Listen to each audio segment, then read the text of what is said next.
Welcome to Delightful Dissent. It's episode 30, and today we're looking at the idea that you should do something about it.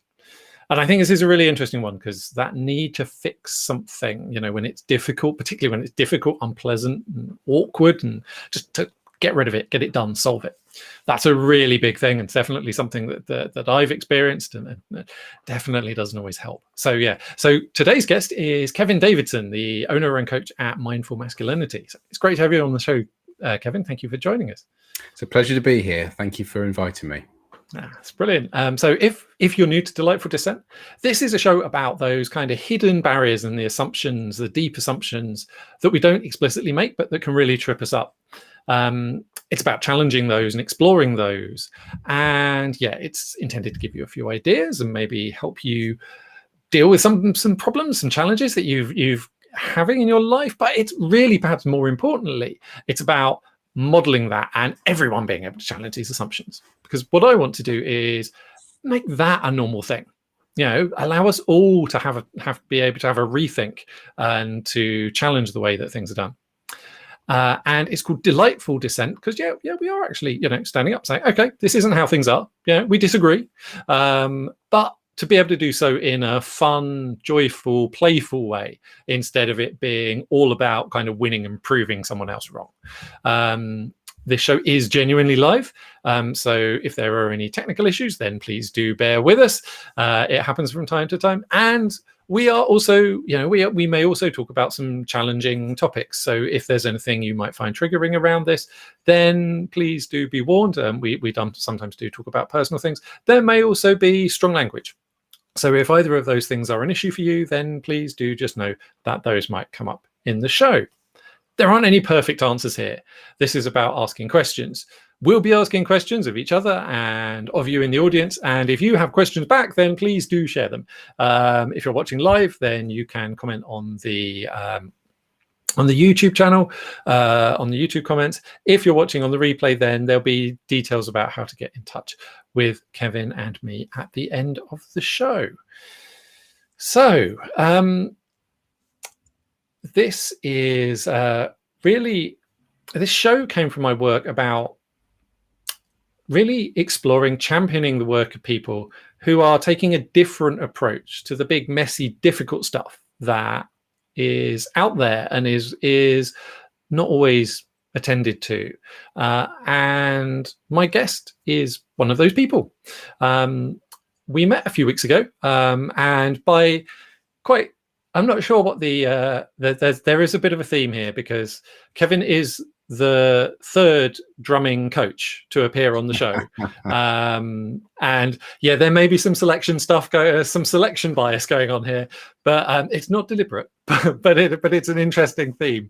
And when I chatted to Kevin, I was really struck by how kind of welcoming and open he was, but quite grounded and practical in the stuff that he was talking about, which isn't something that's always available in this space. So I really wanted to get him on the show.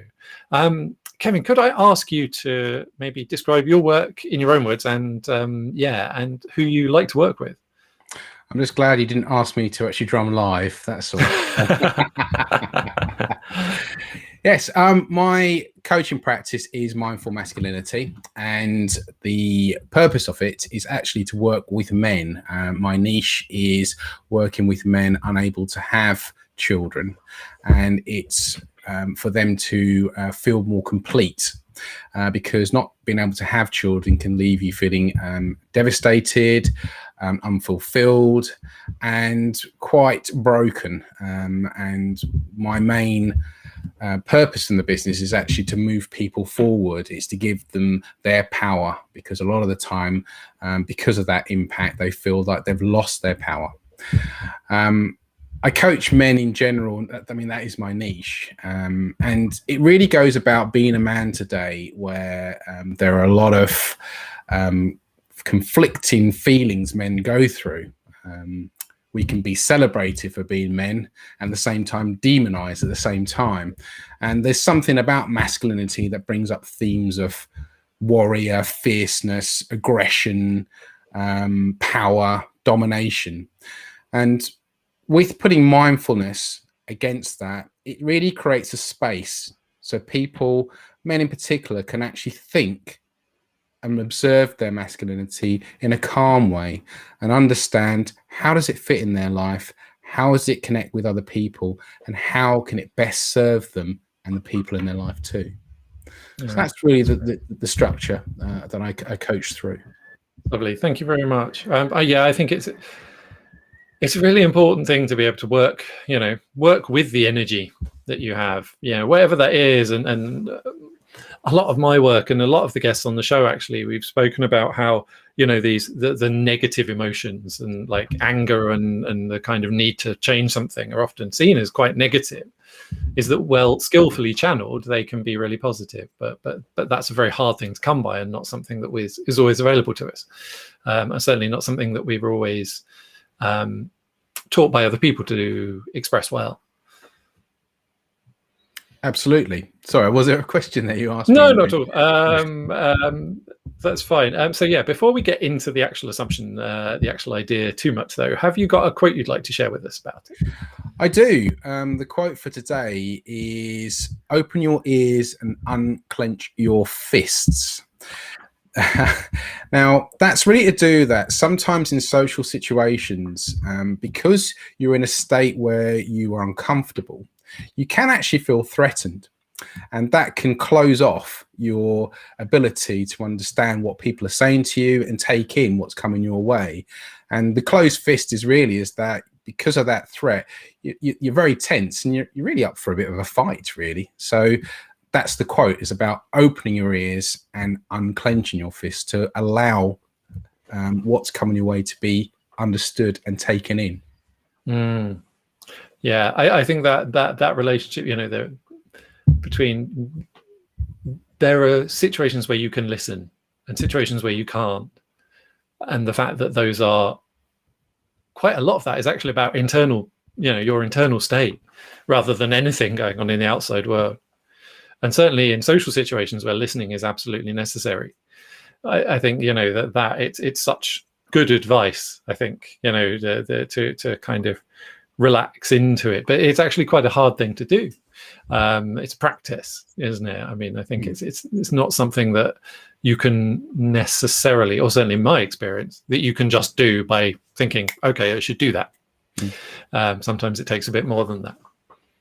Well, it's what we say in the theme of this, is that you do feel the urge to actually react, to actually not have that horrible space, to look competent, to look capable. You don't want to look like you are weaker or inferior to somebody, and sometimes that you're reacting to something without actually fully understanding or taking in what is in front of you.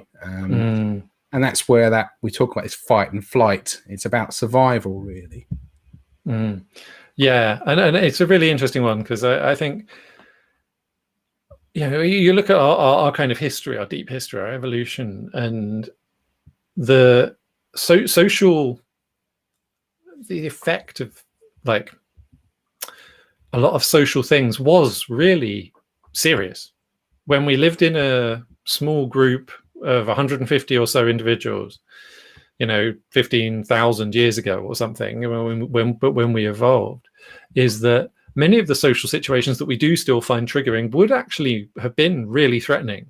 It's like, okay, I might make a fool of myself in front of these 150 people, then they'll all think I'm an idiot and they won't trust me for anything, and then I'll never have a partner, and I'll never have, that might have been true. But it isn't true anymore. And I think these deep inbuilt reactions and how we work with them and how we we feel them, but we don't jump straight to a reaction, I think is a really, really interesting space to be working. So yeah, I think it's a really important thing to raise, and the idea of mindfulness and being able to be aware of when we're falling into those patterns without knowing. Yeah, it's powerful stuff. And we are a herding species. We're not built to be on our own. We are our instincts is to collaborate with others. And I always tell, it's funny you say about the 150 people thousands of years ago. I always tell this little story about why vulnerability is so the most powerful male strength. So there's two guys, they were both starving. One was very strong, one was very fast. There was a mammoth in the field. One could catch the mammoth, but not actually hold on to it. The other one was strong enough to catch the mammoth, wasn't quick enough to actually get hold of it. And they were both suspicious of each other. They didn't trust each other. They thought, well, if I go over there, he might kill me for trespassing on his property. Until one of them took the vulnerable position to go to the other and say, listen, I'm really afraid here. You could kill me, but I'm starving. And if we work together, we could eat tonight. And that was the step that was taken. And that's the difficult step that we find when we have to collaborate with people, is that we've got to let down our guard. And particularly as men, there's that, that old instinct we've got, maybe all those thousands of years ago, that it's about self-preservation sometimes. And we'd rather not act or look like we know what we're doing than try and connect with somebody. But it just means, are we willing to make that step? Are we willing to show our vulnerability, even though it's so powerful? You think about the guy went over there, he showed real courage because he said to the guy, look, I'm afraid here, you could kill me.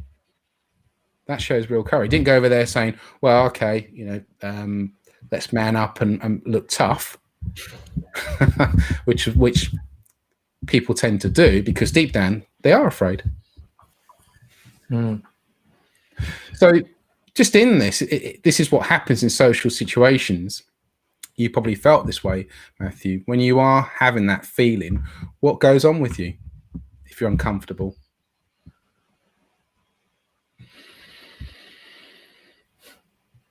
For me, so I don't have a typical masculine response to this. So this is an interesting one. I tend to be, fall into my responses are more around freeze and feign than they are fight or flight. Okay. But it's an interesting one. So which I know puts me in a slightly different category.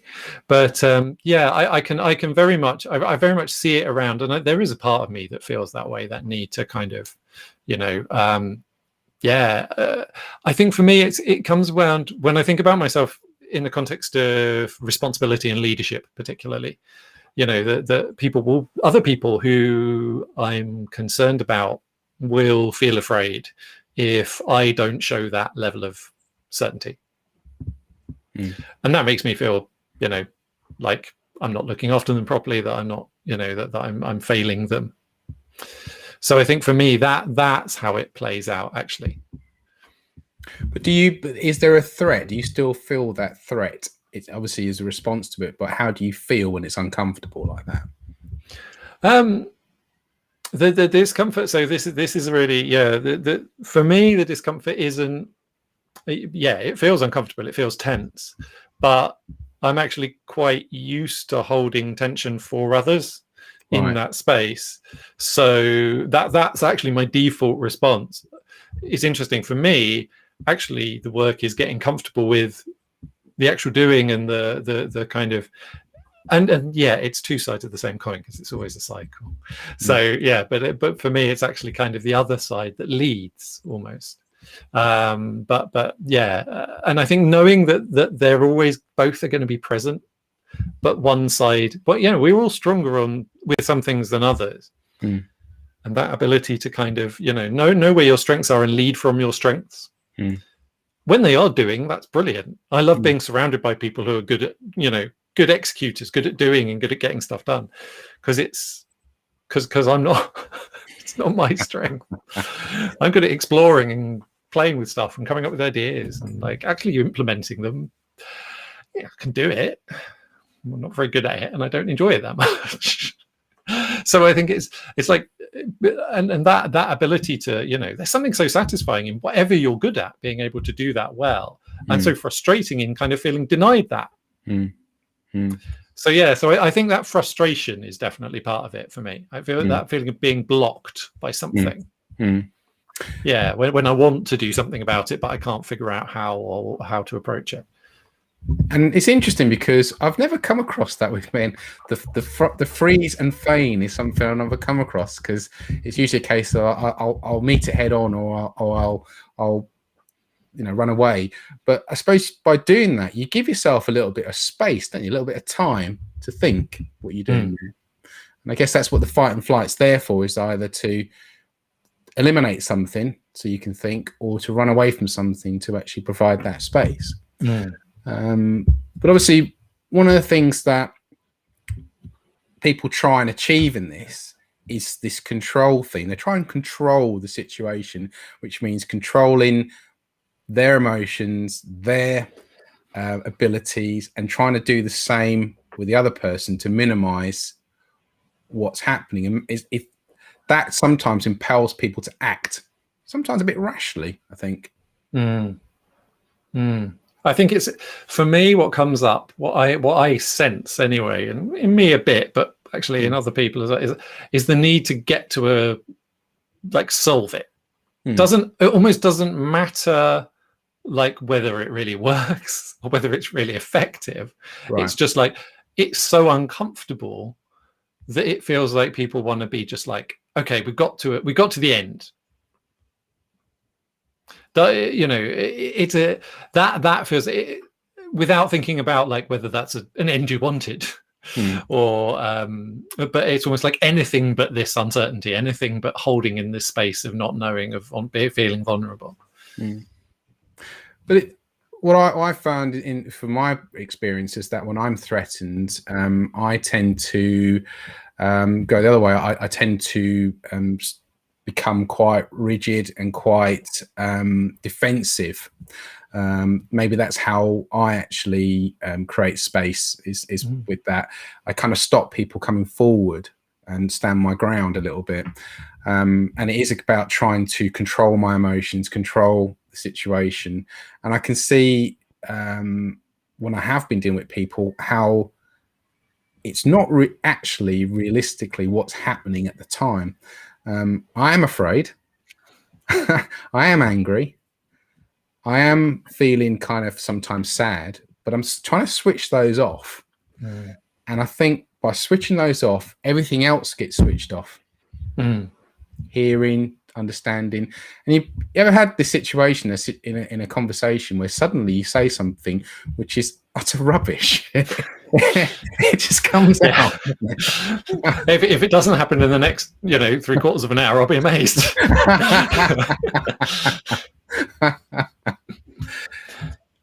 And is that because I find that that's a learned kind of strategy that worked in a situation similar, but you try and bring it in there to what is happening, and you think, well, it worked before, I'll try it now. And you see people scratching all the way it comes out. It's just wrong. And it makes the situation actually worse, because it suddenly shows that you're not in control. You're not as calm and as cool and as strong as you look. You're actually breaking up a little bit. And what I find particularly in my coaching is that guys then tend to go to the aggression. Press the aggression button, press the anger, because anger is a feeling that I think males feel most comfortable with, rather than fear and sadness, even though it covers it up. And that probably goes back to how I was brought up. I mean, I'm brought up in the 70s in school and 80s, and it was a different situation. Anything that was seen as not being manly was either you were a woman or you were gay, is when I was in school. And it was kind of, any vulnerability was kind of bashed out of you a little bit, because if you showed vulnerability, you got a hiding from somebody showing any weakness. And I think that's probably some of the origins that have to change now. And probably is the reason why guys fear anger. They fear being angry today because of it. Yeah, it doesn't have any. They don't. for me, it's very much about like, how do we find a space where we can develop a skillful expression of whatever the emotion is, whether that is, and if I feel angry, because I one of the themes we talk about quite a lot on this show is this idea of emotions as affect as information. So it's like, if I feel something, that's actually my body just telling me that there's something going on that I might want to attend to. It doesn't mean a whole load of other stuff, but if I can work with that and I can express that well, I can resolve whatever it is positively. If I jump to a conclusion, like you say, or if I get it right, if I kind of hold on to it, or I trying to convert it into something else, it gets a lot messier, and it doesn't actually work with the thing that caused the emotion in the first place. And that you either displace it, or you hold on to it, or you just don't connect with it, or you just kind of push it away and keep it distant, by whatever means you feel most comfortable with. And that they're all really not the ideal way to cope with. And it's always worth saying that actually it's important to say that they're very often mechanisms, like you say, that we learn at one point that worked for us at one point and were necessary at one point. It's the ones that aren't anymore. It's the unlearning and the relearning, isn't it? That's the challenge. So yeah, when we're showing aggression and anger actually kept us safe before, but we were still afraid. That's the thing. Underneath, we were still afraid, and trying to make out we weren't afraid doesn't help the situation either, because it means that it's not good to feel. It's not good to feel your emotions. Your emotions are weak. And you think, in the context of any conversation, the emotions bring meaning, they bring content, and they bring understanding. And by switching all that off, the interaction with somebody, it's just words, isn't it? And you're shutting off so much of yourself by doing that. And even though you think you're actually being powerful, you're giving away your power to somebody else. Because you're basically so straitjacketed and holding back all this feeling and power that what you're saying has got no delivery on it at all. So in reality, you think you're in control and you're being strong, but the person receiving it's thinking, well, that doesn't sound like anything at all, really. Yeah, and for me, it's always that relationship between kind of soft power, influence, and hard power and control.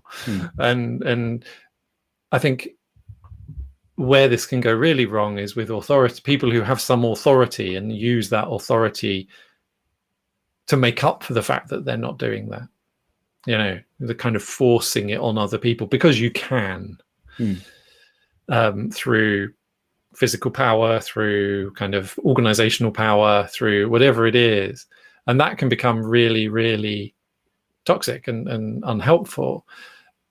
And yeah, as you say, ultimately it's a fear management strategy. And if we say, okay, well, fear is telling me that there's something unsafe, that's the information.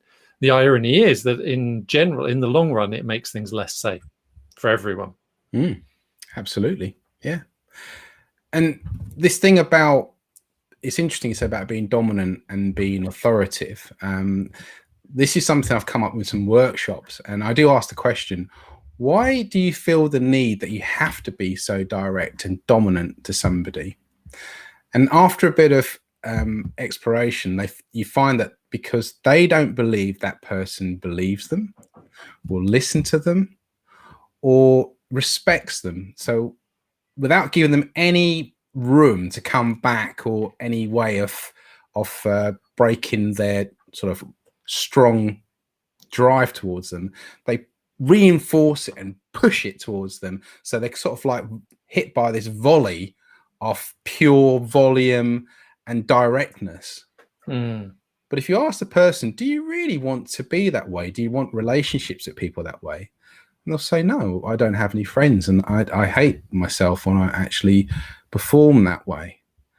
That could go back to old paradigms of fatherhood, where your dad was the dominant, disciplined, forthright, knew everything, never got anything wrong. If they did get something wrong, they made a mistake, made an excuse, Maybe that's where that comes from, is that a person in authority is always right, which in reality isn't the case anymore, because knowledge is so shared now. You can go wherever you want to find knowledge now. You don't need to go to one person, do you, anymore? Plus, we're dealing with more uncertainty. And I think this, uncertainty is another of the big themes that we talk about a lot on the show, and that ability to hold uncertainty with whatever it is and allow whatever it is to emerge and see what it is before you act, instead of just being like, okay, right, it looks roughly like one of those, I'm going to treat it like that. Yeah, it's a very different thing. It's interesting, because with uncertainty before, if I thought about it before, I would have thought that it made me look weak or made me look incapable. But now I see it as being, well, I don't know everything, and I've learned something because somebody's told me that actually you haven't quite covered that. There's this, and you think, okay, that's good to know. And they feel empowered because they've had the space to be able to do that, rather than them just sitting there thinking, this guy's just going on, and I just want to leave here as soon as he's finished talking. I think that idea of space is a really powerful one for me. It really resonates. It's and it can be on a physical level. I think we've all encountered, probably in the pub, the man who has to share his opinions with you stood right there in front of your face. Yeah, oh yeah. Because he can't have this. He can't abide. He can abide so little space that he has to kind of close the gap. And I think that, that push and it when you see that, it obviously looks like insecurity. Everyone, I don't, maybe we can often end up in that situation, but I assume everyone else is looking around and seeing that person and thinking, oh dear, they're not very comfortable. They're not feeling very good about this. They're not feeling very confident. And they're kind of making up for it. But I don't know, and I think, but in the moment, when if it's your behavior, it can almost feel like the opposite. It's like, if I don't keep doing this, everyone's going to notice. And to them, they probably think that I'm coming across as being authoritative, but other people are seeing this guy looks very confrontational. This doesn't look like a engagement. This looks like a real threat, somebody dominating. And I think that's one of the things in men that is an issue about vulnerability. And I don't know if you feel that way. I've felt this, and the people I work with, is that they have this fear of being dominated and another guy having one over them. So a guy tends to do one or two things.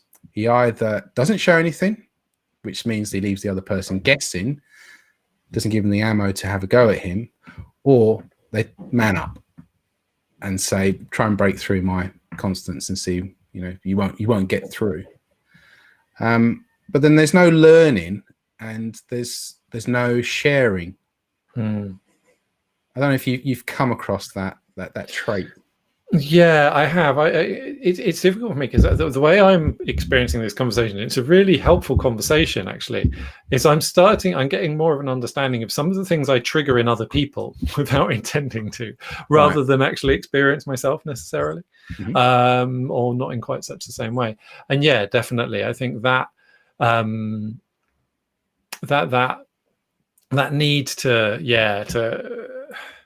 put this wall up of kind of just kind of steel, shiny, nothing sticks, nothing kind of, it's hard, there's no getting around it, and most often conceptually, actually, rather than physically, in my working experience. The idea of being like, this is right, this is all the evidence, I'm not listening to any other evidence, we can't talk about anything else, this is right. These are all the reasons this is right. Here's some graphs. Here's some PowerPoint slides. Here's some more graphs. That is actually the way I've experienced it in my professional life, particularly. And that kind of overwhelm of just so much information, so much push that you can't pick through it. No one can kind of hold on to it. Yeah, and so I think that, but it's that push away. It's the not being able to engage with the bits that you don't know. What I've experienced is that sometimes in a group situation, people try to take a pecking order in this, and it happens in football teams sometimes where you've got the captain, the manager, and you've got other senior players. And as a young player, sometimes you've got a question, and you've got a question to the manager, but then the captain responds, or there's the vice captain responds and says, "Don't ask him that," or they'll cut you off from there. And it's kind of this control thing, is that's my power, this is my authority, the manager's got this. And it's to break through that, to say that everyone has a right to voice an opinion. Everyone's got a right to ask a question, whether it be stupid or not, because it doesn't matter. You've probably been in groups. Somebody asks a question, you think, I wish I'd asked that. I wish I'd had the courage to ask that. I've learned something, because I didn't ask that question because I think I look stupid and people are going to laugh at me. But I really wanted to know what the answer to that question was. Good on that guy for doing that. It's a real skill to be able to ask good questions. It's an underrated skill. I think, and perhaps as as something that people can potentially develop when they don't know, if they want to work on something in this space, is actually the ability to ask better questions. Because if I don't know, how do I ask a good question? Because that's the other bit. We're not taught to ask good questions. We're taught to give rote answers, very often. It's like the question's kind of presupposed. Someone else on high decided what that question was. We don't get the chance. So we don't get the chance to get good at it. I had that experience when I did my coaching training, actually, where I was one of those people that asked a question, kind of knowing that I knew a bit of the answer, so it was safe questions. And then there was these exercises where you were sharing with things that you didn't know anything about. And it was deliberately putting you into the realms of where you're showing vulnerability in order to seek information. And it's a real confrontation going on inside your mind, because there's a lot, as you know, when we've got all these beliefs and distortions, to cut through that when you're saying, don't ask that question, don't say that, don't look stupid, but when you do that, you feel so empowered and free that you have the ability to ask whatever you want, because it's your right for that knowledge. And it's that kind of courage that I coach in men, particularly. Not the courage about, look at me, look how wonderful I am, look what I know. It's somebody asking, I need to know about this, can you tell me? And it's such an increasingly important skill, and I think that's the other thing, is it's a learnable skill. And it's also a skill that underpins a lot of very high performance. We assume, it's that seeing the finished product and assuming that someone's always been able to do that.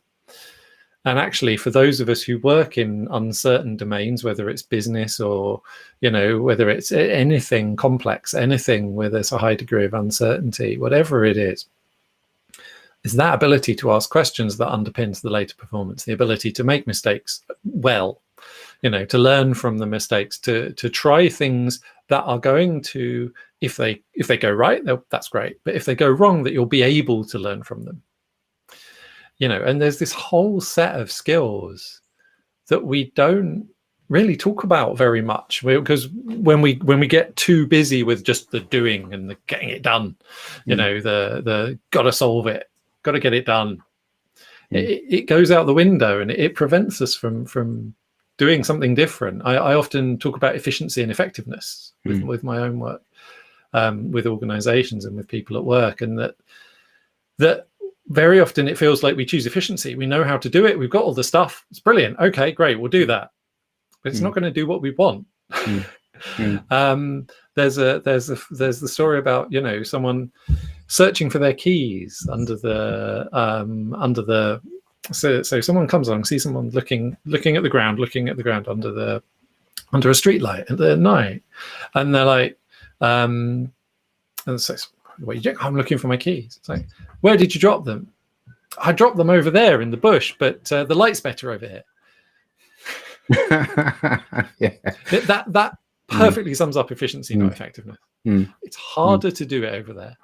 But that's where the keys are. And I think, you know, that jump to just doing, particularly what we know, what we've done before, what's proven, you know, which is a difficult word. I think, you know, when we're talking about uncertainty, it's only proven before, it worked before, necessarily mean it's going to work this time. But that jump to that is a real, we need to know, you know, that need to have a thing to do. And that's a learned strategy sometimes that goes to the point that when you hesitated or you didn't know the answer, you were sent to the back of the class or you were given a bad report. And you'd rather try and bluff something than actually say that you didn't know in this. And you're right, is that what drives that need to do something? You know, why must you act? You have a choice. You do or do not, or maybe think. But people think they have to do because that's what is expected of them. And in the conversation, we're talking about emotions and control. Your emotions are something that you have no control over. You think you do, but as we know, emotions are just brain signals that you have reactions in your body. The feelings are the ones that you're actual present to, but the rest of the emotions, you don't know why you're angry. You don't know why you're sad. But people then pin that to something. They'll say, you made me angry. That made me sad. And they think because they're angry because of somebody. What have I asked you? Do you always know why you're angry? Do you? I can usually pin down a few reasons that might have contributed to it, but why on a deep level, that isn't how something that complicated how that's something that complex ever works. You know, the search for a single cause, a single blame. There are probably many things that are necessary but not sufficient for me to have ended up in the mood, in whatever mood I'm in, good or bad. But then you get people that try and say that they take responsibility for other people's emotions. They take responsibility saying that, well, Matthew's angry. He must be angry at me. So what have I done to make Matthew angry? What can I do to make the situation better? But then the thing is, though, the anger isn't mine. The anger is yours. But that's what people do. Absolutely. I think that you know, taking on of other people's, the need to regulate other people's emotions when you are on this others, you know, feel you're more on the kind of ability to be sensitive and ability to sense into things rather than act. The coping mechanism is to do that, is to take on and to then be able to influence people so that they're not so angry, because that's how you stay safe, by stopping other people being angry. And that is maladaptive too. And they co-construct one another. So yeah, it's a thing to unpick, definitely. Yeah, that other side of it, I think, is the challenge for me, and actually for quite a lot of the people that I work with. But yeah, no, and knowing, being able to start working with, you know, some of the experiences, and I really like how you've got to the kind of causality bit of how, you know, it's the single conclusion, the simple model. You know, action is always kind of simple. Action has to be simple. It has to be, I reach out and do something, all right, you know, it has to be obvious, you know, and the body does it. But we do this kind of simple thing in a really complex domain in the hope that we're going to get what we want. And we can't just keep doing it and do it harder. I think that's the feedback loop I've seen. And I've seen this in a lot of organizations, you know, is like, we're going to do, okay, so things are starting to, we've kind of hit diminishing returns. And actually I see this in leaders as well. We've hit diminishing returns. So what are we going to do? We're going to do more of the same, but harder. Okay. Mhm. And the difficult thing is it kind of does give a bit of a bump. So it Mm. does look like it's working. Mm. And then the drop off gets steeper and steeper. And then you push harder and you get a bit of a bump and then an even steeper drop off. And so it's like, well, what do you do then? How do you step out of that cycle? That I think is the really so you've got the noticing. Yeah. But how do you step out of that cycle? It's what mindfulness talks about. It's that space. When you have space, you switch off your action because you have this compelling need to act because you think that is what is expected. And that is where we talk about the central fight or flight mechanism, is that it's there to react. It's not passive. So when you're tense, that's why you act, because you're just going on autopilot. So if there's a point where when you have your emotions, you're able to acknowledge them, to say, okay, Matthew, I'm a bit nervous. I'm tired. Instead of me saying, well, I don't want Matthew to know that I'm tired, not be nervous. And then by that, I'm in my brain. I'm not listening to you. I don't know what I'm talking about. I don't know what context we're talking about now. I'm totally lost. I'm just in myself. By saying that, it means to myself, look, by the way, I'm not nervous, but if I did say that, it gives me space to think, okay, I'm nervous. I've said it. I don't have to justify to you why. I don't have to say the reason. I just feel that way. It's just emotion. It's just a feeling. Then it gives me that space to think, what can I do creatively? What can I do rationally? And that is the space that not doing action, it's that point that allows you to think. Mm. I get people that come to me very tense with a clenched fist. They don't want to say they're angry, because they say they're angry, that means they're aggressive. And I say, well, can you be angry without being aggressive? They said, yeah. Can you be angry for no reason at all? Yeah. So can you just say you're angry? They go, yeah, well, say it. I'm angry. I know, say it like you really feel it. And they do it. And they think, I said, well, how do you feel now? So actually, I feel like I don't need to do anything. I'm just quite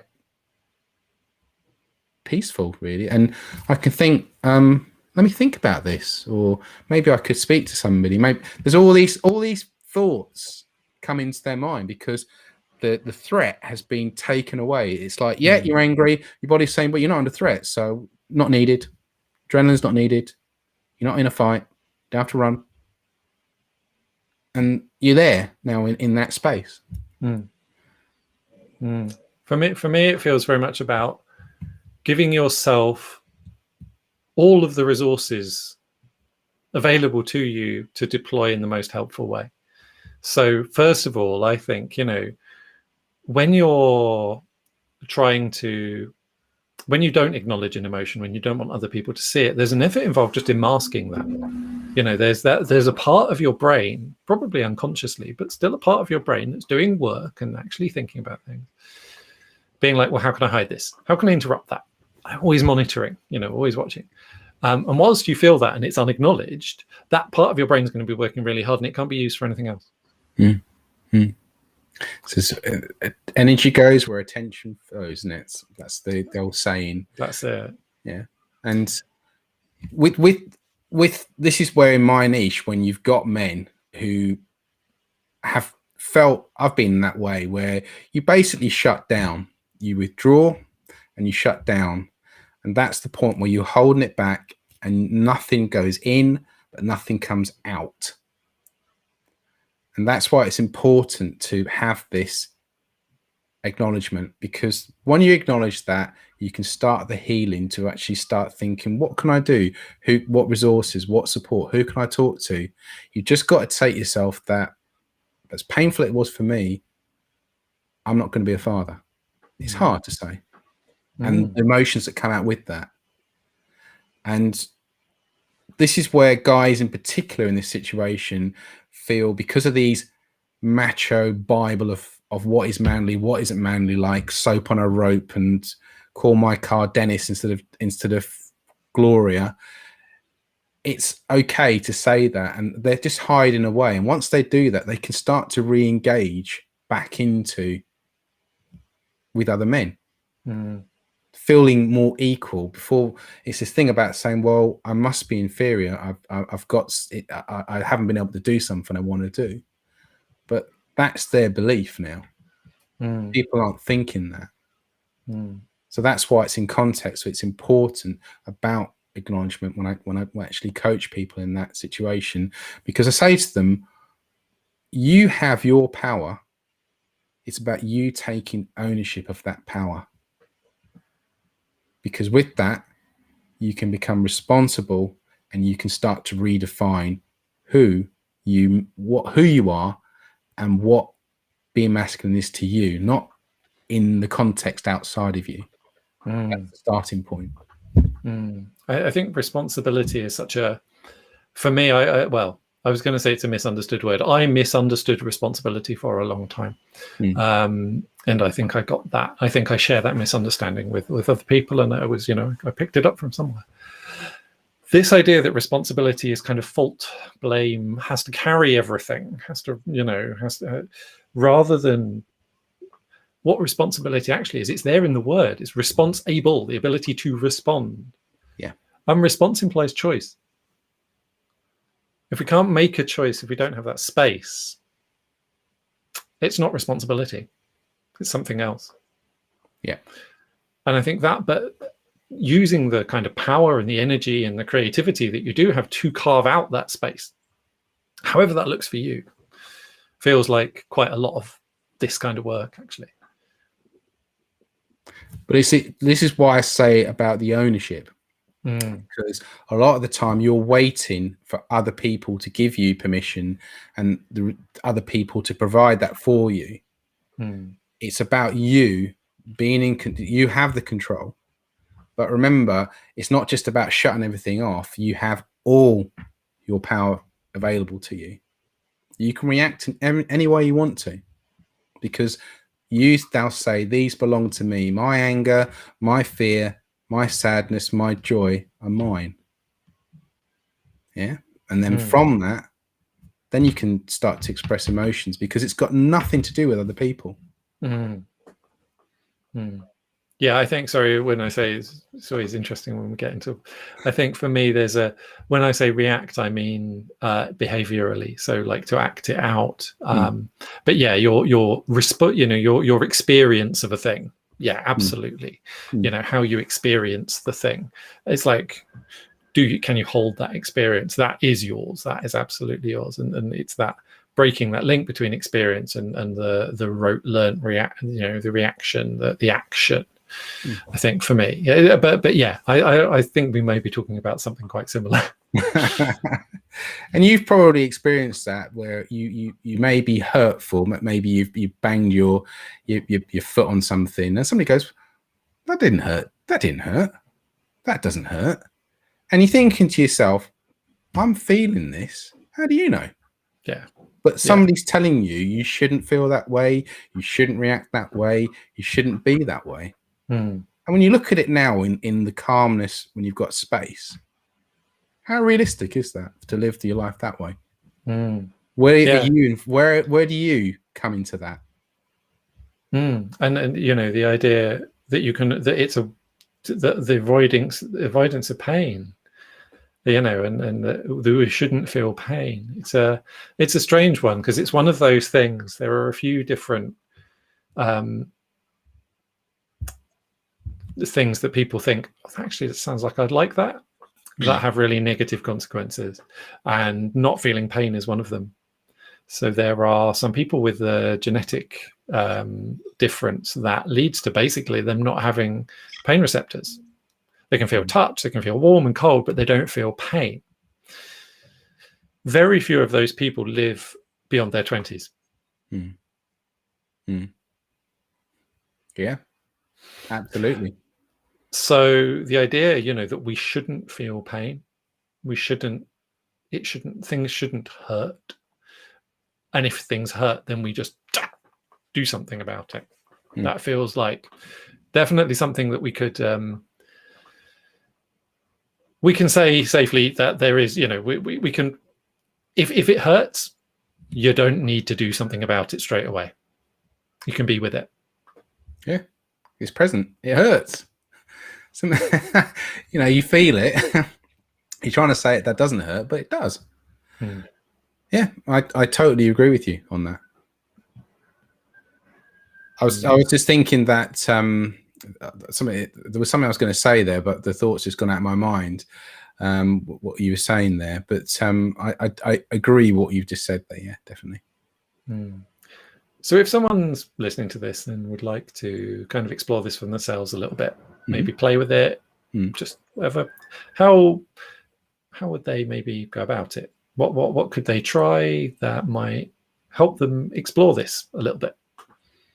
Okay, well, it's something that I provide. It's in a guide. It's called Get Back in the Game. And it's really about what I talked about. It's about taking ownership so you can become responsible, redefine, and feel more complete, because it's now making yourself whole. Yeah. And there are 3 areas that I in the guide that can help people start that process. 3 simple steps. The first one is to do with the mind. It's about quietening your mind. If your mind is full of clutter, beliefs that are outdated, like we said, role models or people telling you otherwise than what you're feeling, that stop making a fuss, that didn't hurt, all these things in there, then it's difficult to navigate and understand what is real, what's present, what you're experiencing. Because this is where you become the two, either the jerk or Mr. Nice Guy. One forces his way, one is very passive to think that if I'm nice to people, things will come my way. But both of them do not get what they want. And they both have anger. But they cover that angle. They both have fear, but they cover that anger with aggression and passive aggression. Yeah. So quietening your mind is finding a medium, finding something that connects with you. Find out what is your strongest sense. Are you visual? Do you like listening to things? Are you kinesthetic? So is it feeling? You have to experiment, and then that's a way of actually switching off and finding a space. So we talk about space. It then gives you that opportunity to explore, not feel like you have to do things. Okay. So the second thing is about connection. And we go back to the 2 guys 10,000 years ago. It's connection with vulnerability. People connect with vulnerability. Believe it or not, people connect with faults. I play tennis, and if I was saying to somebody to connect with them, well, I serve 100 miles an hour, I've got a good backhand, and I've got an amazing volley, they're thinking, okay, that's great. What's it got to do with me? But if I said to them, look, when I go on the court, my palms are really sweating, and you know something, I'm always worried about losing a point, and I'm thinking what people are thinking in the clubhouse if I lose a match, and I might go home and not come back for a week. They'll think, wow, this guy actually feels that way, but still plays and still wins. And it actually enhances who you are, because it shows that despite the fact that you feel these things, you still operate, and people can connect with that. So it's about connection with vulnerability, taking down the mask, taking down the shields, because it creates a space for somebody to do the same back to you. And then the last thing is about listening and sharing. Listening meaning not just with your ears, it's listening with what's in front of you. So it's about unclenching your fists, opening your ears to what people have got to say. Don't think, I've had a situation where you're saying to somebody, I've been to Manchester. So goes, oh yeah, I know Manchester, I live there, and etc. And you're thinking that's got nothing to do with what I was going to talk about here.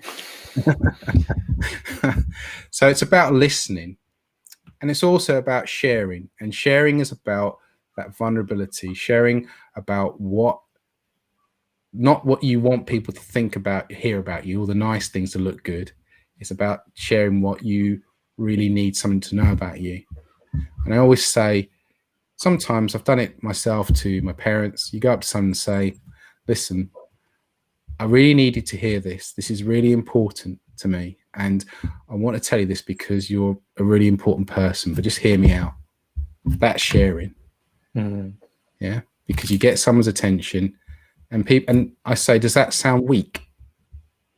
Does it sound weak? You say that to somebody? Not at all. It's actually quite powerful. Very. So those are the 3 steps that will help people get into a situation where they don't have to feel like they need to act, but then there's a mechanism to be able to connect and start to share authentically. I love that. I think it opens up, take this kind of full circle back to the story you were talking about at the beginning, with the 2 people on the savannah kind of trying to hunt the mammoth, is how one of the things that makes humans and humanity so special is the ability to collaborate and the ability to work together. And we're actually looking for that. Almost everyone is looking for, I think there's this idea that we should always be looking for how other people can help us. And actually most of us are really looking for how we can help other people at least as much. And actually we want to create the intersection between those 2 things. But that how we can help, if you don't share any vulnerability, you do not give anyone the opportunity to help you. You don't extend that. You don't extend the opportunity to collaborate. And because then it makes it all very one-sided, people naturally won't engage out of the goodness of, well, I can't help that person, so I can't benefit from that person, because that's not how it works. And so if you don't give people that opportunity to help you, you don't give yourself the opportunity to help them and support them and do and play to your strengths. And that's opposite to what you perceive at the time, is that you think that if you told somebody about good things about you, they'll like you and respect you. To some extent they will, but then there's no connection as to, people say, that's nice, but what's it got to do with me? Yeah, exactly. What's it got to do? There's nothing, I can't help you. Yeah, who can help Superman, True, yeah. That's a good one. Yeah. Cool. Well, thank you very much for that conversation. I really enjoyed that. I think it's really interesting. If people sat there and would like to get in touch with you, what's the best way for them to do it? And how can they find the thing you mentioned as well? Sure. If they visit my website, which is mindful-masculinity.com, you'll see the guide. It's on the first page. It's called Get Back in the Game. You can also find me on social media, Mindful Masculinity. And as I say, I've got a LinkedIn, I've got a YouTube channel. If you search with that, you'll find what I do, and some of the content and things that I do, particularly for men without children. But I do actually deal with men in particular. That's my speciality. Brilliant. Thank you very much. Cool. I think we've got a couple of links in the show notes. If you'd like to leave a comment on the YouTube with all of the other, as much of the other stuff you would like to share, so people can find it, that would be brilliant. Yeah. And then we can go from there. Because particularly if it's always great to be able to link up videos and for people to see more of your stuff when they've seen this. So yeah, fantastic. Thank you very much. Thank you so much for appearing. Really enjoyed this. Really interesting. It didn't quite go, I'm not sure quite what I was expecting, but I wasn't entirely expecting where it went. So yeah, really great. Thank you. Thank you, Matthew. Thank you for the opportunity. And I found the conversation very interesting. And I love the concept you do as well. Great. So thank you for the opportunity. Cool. Thank you. So yeah, thank you all very much for watching as well. It really is the audience that makes this happen. It is great having these conversations, and I probably would anyway, but it gives me an excuse to talk to really interesting people like Kevin.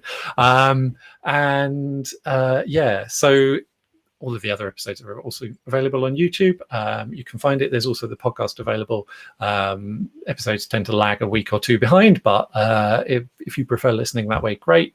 You can just search for Delightful Dissent on whatever your favorite podcast platform is. I hope that did get you thinking about stuff, asking some questions. If it did, then please do reach out and ask me or Kevin. Next episode, I'm going to be talking to Anita Toze, who is a psychotherapist and clinical psychologist. And we're going to be talking about the assumption, don't feel bad. So I love how these line up without any intention at all. I think there's a huge overlap here. And I think this, that experience of trying to avoid bad feelings, however you avoid them, and actually making things worse, so human, so common. And I think it's really, really, really looking forward to getting into that. So that will be at 1 p.m. UK time on Wednesday, the 14th of July. So slightly over a week from now. So yeah, thank you all. Thank you, Kevin, for appearing. Thank you all very much for watching. And in the meantime, everyone, please do go out there and make some delightful dissent for yourself. Goodbye.